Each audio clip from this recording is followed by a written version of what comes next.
สวัสดีค่ะพ่อแม่พี่น้องสวัสดีFCทุกท่านเนาะค่ะกลับมาพบมาพอกับเจตาพารวยคือเก่าค่ะในทางช่อง YouTube คลิปนี้เจตาจะว่างแนวทางของรัฐบาลไทยค่ะรัฐบาลไทยจะเป็นของวันที่16เนาะค่ะ16ที่จะถึงนี้เนาะอีกหลายมืออยู่ค่ะเจตาลุงให้ก่อนเห็นอยู่นี่ประวัติของเจปากแดงค่ะรัฐบาลไทยที่ผ่านมาเจปากแดงวันที่1เนาะค่ะ1 กุมภาเนาะ1 กุมภารัฐบาลไทยออก3 ตัว629ค่ะล่าง48มีของเจปากแดงเนาะค่ะ48ล่าง2ตัวไม่เดินเนาะค่ะบ่มาเนาะ4กับ8อยู่คนละหม่องน่าเสียดายอยู่ค่ะพี่น้องเพิ่นมาถึง2ตัวอยู่ได้จับคู่บ่เข้าเนาะเข้าตัววิ่งของเพิ่น8ตัวเดียวค่ะตัววิ่งเพิ่นมาอยู่มาต่อค่ะรัฐบาลไทยของเจปากแดงเพิ่นเข้าไปวิ่งลูดเนาะค่ะวิ่งตัวเดียวคือ8วันที่1ที่ผ่านมาเนาะรัฐบาลไทยของเจปากแดงค่ะกราบขอบบุญขอบคุณเจปากแดงหลายๆค่ะที่ให้แนวทางมาว่างทางช่องของเจตากราบขอบพระคุณเป็นอย่างสูงค่ะเฮามาไปใหม่วันที่16ที่จะถึงนี้เนาะค่ะพี่น้องอีกหลายมืออยู่ค่ะเจตาลงให้ก่อนทยอยลงไปเรื่อยๆเนาะค่ะของรัฐบาลไทยเนาะวันที่16กุมภาค่ะเจ๊ปากแดงวิ่งรูดเพิ่นให้มา3กับ6ค่ะ3กับ6 2ตัว4หางค่ะ3130 6465 3ตัวค่ะ2หาง364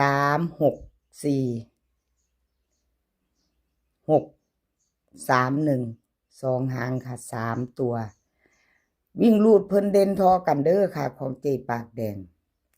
เด่นเท่ากันค่ะ3กับ6วงกลมให้ถึง2ตัวค่ะเด่น3กับ6รัฐบาลไทยของเพิ่น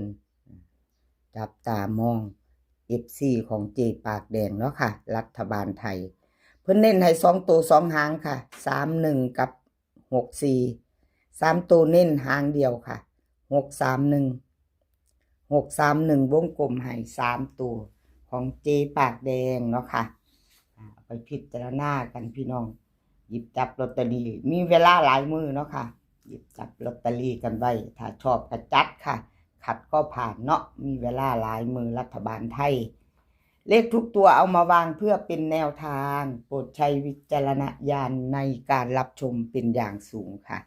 คลิปนี้จะมีสีเสียนดังค่ะคลิปรัฐบาลไทยนี่เจ๊ปากแดงรับน้ำโสมอเพชรแล้วก็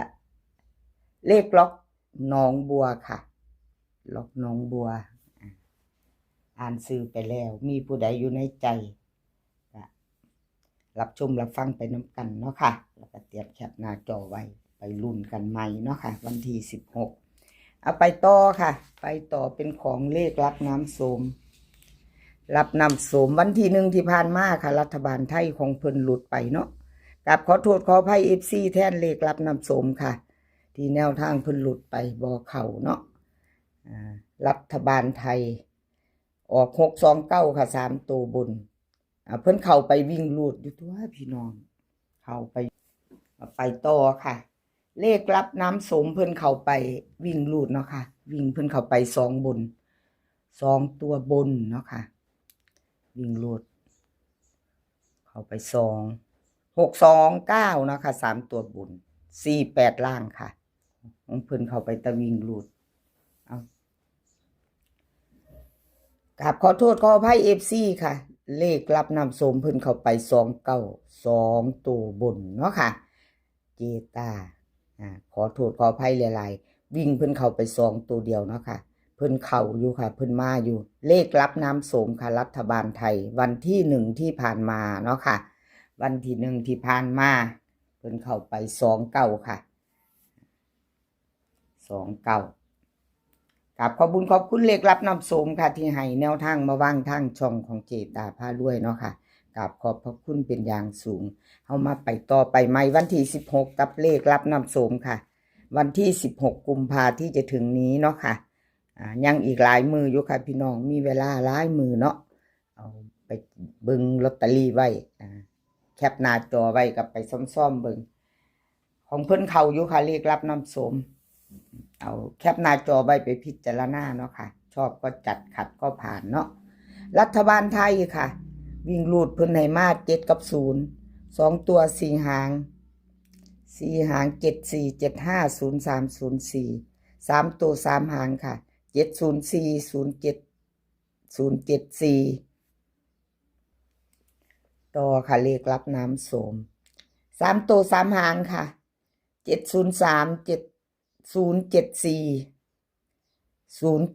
075ค่ะรัฐบาลไทยวิ่งรูด7กับ0เพิ่นเด่นทอกันเด้อค่ะวงกลมให้ทั้ง2ตัว2หาง2ตัว74กับ03ค่ะ3ตัวหางเดียวค่ะหางเดียว074รัฐบาลไทยของเลขรับน้ำส้มเอา FC เพื่อจะตามรับน้ำส้มแคปหน้าจอไว้ค่ะแคปหน้าจอแล้วไปรุ่นใหม่ไปต่อวันที่16เนาะค่ะรัฐบาลไทยของเพิ่นเข้าไปอยู่เนาะรับน้ำส้มมาหาอเพชรค่ะไปต่อกับอเพชรเข้าไปตะวิ่งรูด3ตัววิ่งรูดเนาะค่ะบน3ตัวออก629ค่ะ629ล่างออก48ของเพิ่นเข้าไป6ตัวเดียวค่ะวิ่งรูดเข้าไป6เนาะค่ะเข้าไป6ตัวเดียวกราบขอบคุณอเพชรค่ะที่ให้แนวทางมาวางทางช่องเนาะค่ะกราบขอบพระคุณเป็นอย่างสูงแล้วก็ขอโทษขออภัย FC แทนอเพชรค่ะที่2ตัวเพิ่นจับคู่บ่เข้าเนาะค่ะจับคู่บ่มาจับคู่บ่ถึกมาถึง8ถึง4ค่ะจับบ่เข้ามาไปใหม่ไปต่อเป็นกำลังใจให้กันและกันเหมือนเดิมเนาะค่ะเจตาเป็นกำลังใจให้คือเก่าอเพชรค่ะรัฐบาลไทยรุ่นวันที่16ที่จะถึงนี้น้ำกันเนาะค่ะวิ่งรูดเพิ่นให้9กับ3ค่ะ2ตัว4หาง93 92 37 36 3ตัวค่ะ2หาง937 336ค่ะ2ตัววิ่งรูดนี่วิ่งเนี่ยเด่นทั้ง2ตัวค่ะ9กับ3วงกลมให้ทั้ง2ตัวเนาะอเพชรเพิ่นเด่นให้ทั้ง2ตัวค่ะ2ตัว2หาง93กับ36ค่ะ3ตัวเน้นหางเดียว336ค่ะเน้นหางเดียวเด้อค่ะพี่น้องเน้นหางเดียว336ค่ะรัฐบาลไทยของอเพชรมาไปต่อค่ะไปต่อ